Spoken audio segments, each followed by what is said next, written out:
A blessed Sunday to everyone. Welcome to Pananaw Moments, where we reflect on the Sunday Gospels. Sa isang kumpanya, pinapaskil ang mga bakanteng posisyon ng HR department para malaman ng mga tao na pwede itong applyan. Mahalagang tignan ang mga announcements na ito dahil nilalagay dito kung ano ang mga requirements para ikaw ay matanggap. Kung pasok ang iyong qualification, maaari kang magpasa ng mga documents. Ito ay isi-screen ng HR at pagkatapos ng series of tests, ay malalaman mo na kung ikaw ba ay hired para sa trabaho.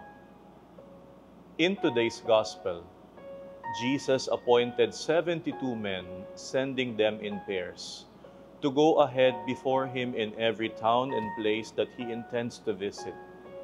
It seems that Jesus wanted to have an advanced party to prepare the people for his arrival.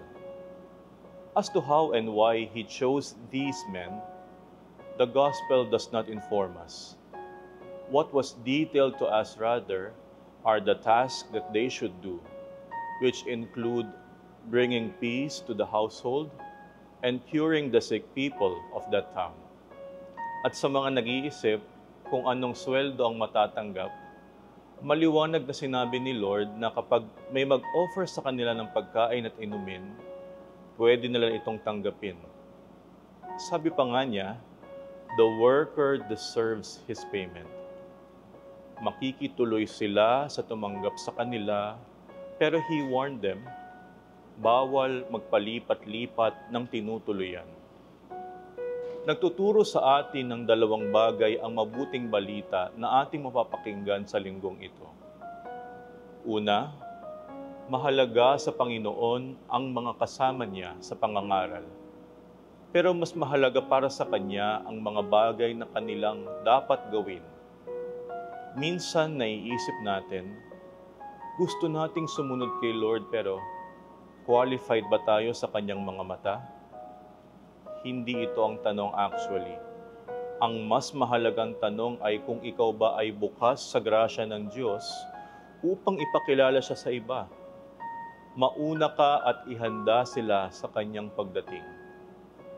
Pangalawa, matutong bumuo ng malalim na relationships. Hindi pwedeng magpalipat-lipat lang tayo kung saan lang tayo matatanggap. Si Lord, gusto niya na matutunan natin ang makipagkapwa-tao.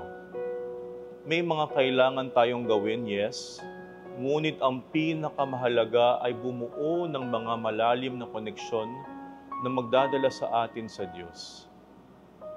Kaibigan, handa ka bang maging disipulo ni Jesus? Huwag nang magdalawang isip. Dapat na nating ibahagi ang mabuting balita ng kaligtasan. Thank you for journeying with us. See you next Sunday for more Pananaw Moments.